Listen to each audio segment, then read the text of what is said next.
do this.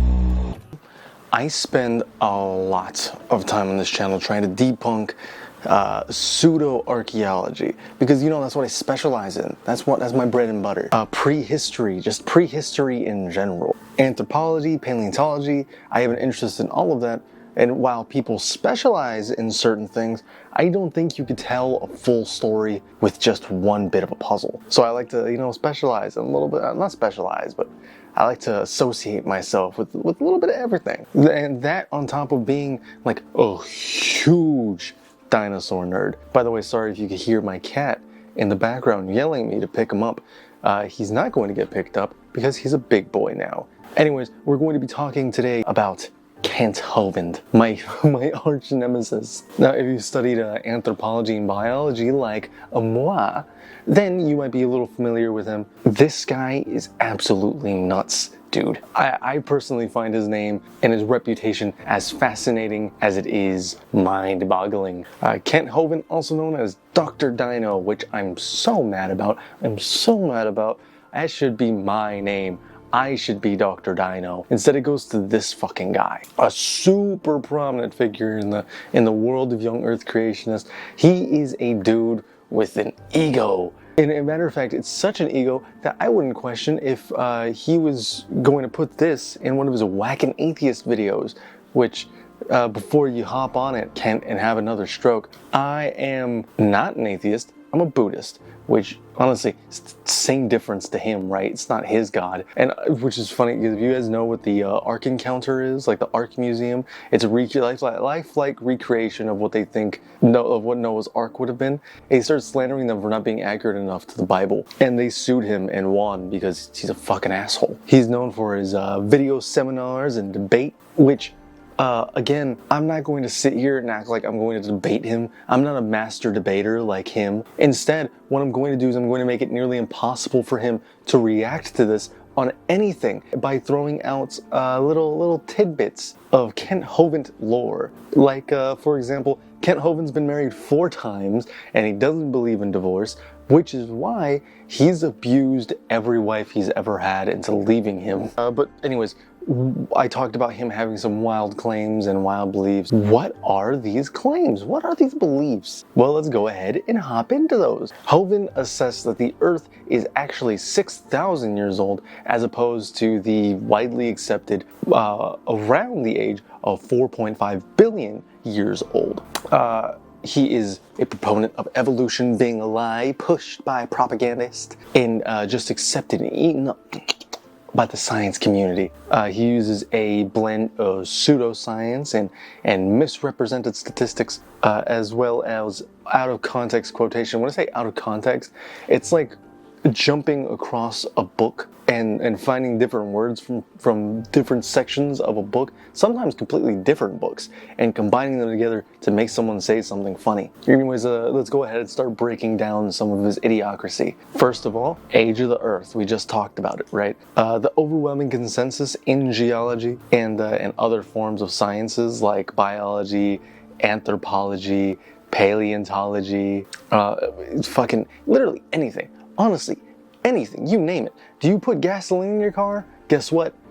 Science, because they use radiometric dating for that. And that's something that he completely denies. He denies that radiometric dating is a thing that's accurate and viable in science, when honestly, it is. It so much is. It drives me insane. Like I said, the Earth is approximately 4.5 billion years old. Hovind's claim of it being 6,000 years old lacks any kind of peer-reviewed evidence, any kind of evidence at all. It doesn't need to be peer-reviewed, just any evidence at all. Can you guys hear my cat fucking banging away back there? He's really trying to get in here. And to disprove him, there's a couple things we could look at, actually. First of all, and there's absolutely nothing to prove him right, and everything to prove me right, or actually everything to prove him wrong. I don't know. Depends what your goal is here, man. One of the few things that I could throw out there: decay of radioactive isotopes, the half-life of said isotopes, parent-daughter ratios in said isotope, the different isotopic systems like UPB dating, KAR dating, C14 dating, which, by the way, is consistent in every dating. Every dating method holds a consistent date to itself because, guess what? It's accurate. I don't even want to say true, because truth is subjective. It's fact. And I know his thing's gonna be like, well, you can't actually figure out how old it is because of contamination. Okay, yeah, here's the thing about that, bucko. Like, we can get exact dates on things that we know the age of. And there's geological consistency in all of those dates with every dating method. And like I said, he'll probably bring up contamination, because that's another thing he likes to bring up. He's like, oh, well, you can't really truly know because of radioactive contamination. Or, I don't even know what the fuck he's gonna bring up, dude. But I promise you, Ken, contamination is taken into account when we look at these samples. And extensive effort is taken to prevent contamination to begin with. It's easier to prevent a problem than it is to solve one. We also have the ability to clean said samples.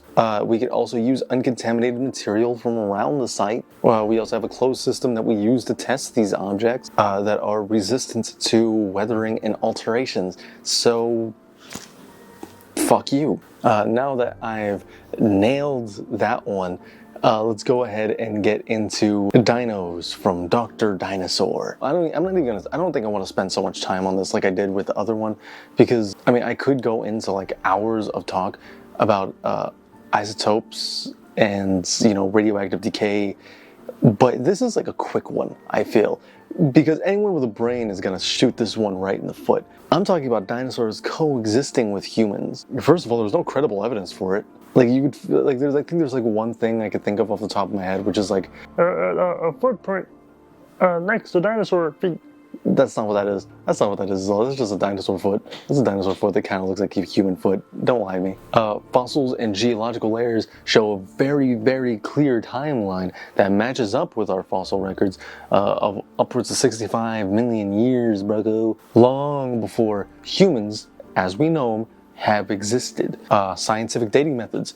Hovind absolutely rejects the widely accepted method of carbon dating. He says that it's completely inaccurate, which I guess, like, if you look it up, I guess you could find like it is inaccurate, but it's only inaccurate up to like 50,000 years, and after that you would use any form of radiometric dating, like radioactive thorium dating. Completely accurate. And any of those datings, no matter which one you choose and how you cut it, they all favor an old Earth. And if you completely ignore that, then you're completely shutting down so many other disciplines just to try to prove yourself right. I'm talking about geology, paleontology, archaeology, astronomy, dude. Astronomy, man. Any of these strongly support the existence of dinosaurs and their existence millions of years ago, and the slow progression of hominid evolution.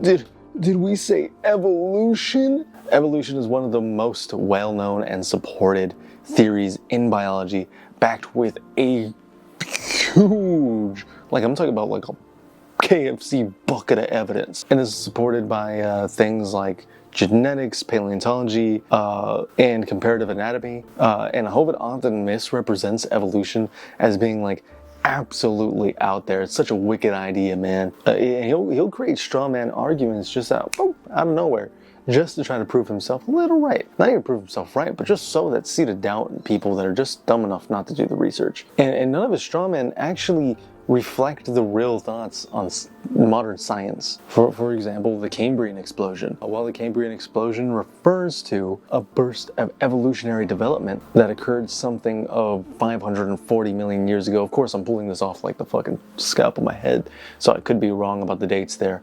There's overwhelming evidence that shows organisms existed well before that, which would be Ediacarnifera, and the after being Burgess shell.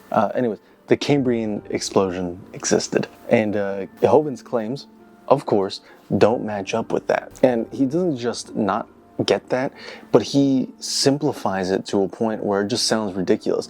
He'll oftentimes make this whole argument of like, you think a mosquito came from a whale or something like that, which is just stupid.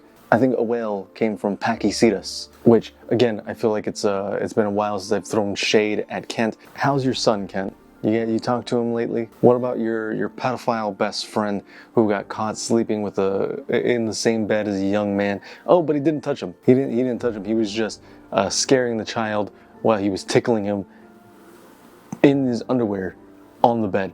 And it happened in a room, and you knew it. Fuck you, Ken. Oh, and speaking of, if he's watching this, I know he's gonna say something like I said before, he'll say like, mosquitoes turn to whales, and you believe rocks evolved into humans. No, I don't believe that. No one believes that. No. Except I think everything came from Luca. What's Luca? It's this little cute guy, the last universal common ancestor. Oh, look at Luca. Oh, little Luca. Hovind's misunderstandings and misrepresentations, which Hovind's arguments stem from a fundamental misunderstanding and mistrust of science. And that's what I'm here to do. I'm here to try to get you guys to trust science again. And not just science, but scientific principles, which is another thing that he misrepresents. Because he frequently confuses microevolution, which is small changes within a genus, or rather species. Think of like a bird getting a bigger beak to eat nuts better, or a bird getting a thinner beak to eat bugs better. Still the same bird, but these are things that carried over generations that help it survive. Confuses that with macroevolution, which is large changes on a genus level that cause in new species. And he'll either downright refute or confuse the two, despite evidence showing the positive, the affirmative of it. Not only that, but he'll claim that he taught biology, which, no you didn't. No you didn't, Kent. You never taught biology. You might have taught it in a church where you allowed some children to get touched, which that's true. That's a true thing that actually happened. He did that. Sorry, battery died. But meanwhile, while we're on the evil shit that Kent Hovind's done, let's go ahead and talk about some of the more mild shit, like the fact that in 2006 he was convicted on multiple counts of tax evasion. He served, and he'll argue he's like, I was proved innocent in a court of law. No, you weren't, dude. You served like 9 years in federal prison. Now, this is where I come in, right? I could care less about Kent Hovind. Just like many poor species on planet Earth, the young Earth creationists are a dying breed. And their numbers are dwindling year by year, and soon enough, they'll go extinct just like some of my favorite dinosaurs. But I am on here as a science communicator.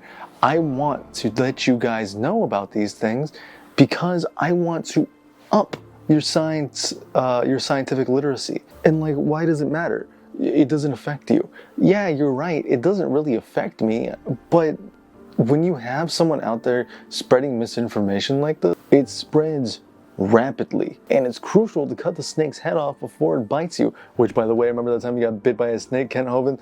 That was fucking hilarious. And science is just a way to try to understand the natural world through peer-reviewed research. There's no boogeyman hiding underneath your bed, Kent Hovind. They're not trying to get you. I mean, maybe some of your kids that you failed to claim and want you to pay child support, or maybe even the ghost of the kid who died on Dinosaur Adventureland. Maybe he's trying to get you too. And while the claims are popular among certain groups, conspiracy theorists, they don't hold any kind of scientific significance. And I don't even think most young Earth creationists take them seriously anymore. But by staying informed and constantly critically evaluating yourself and your sources, we can be better. We can be smarter. And we could stop being fooled by people like Kent Hovind. Well, I see you guys out. I'm going to keep talking. And I'm going to tell you guys to subscribe, leave a like. Where you at? Come here. Come here. Oh, yeah. I want you guys to like and subscribe, and I want you to take a step back next time you hear something that sounds a little unbelievable and punch yourself in the face, because chances are, if it's too good to be true, it probably is. Can you guys hear him purring? Can you hear that? He's so cute.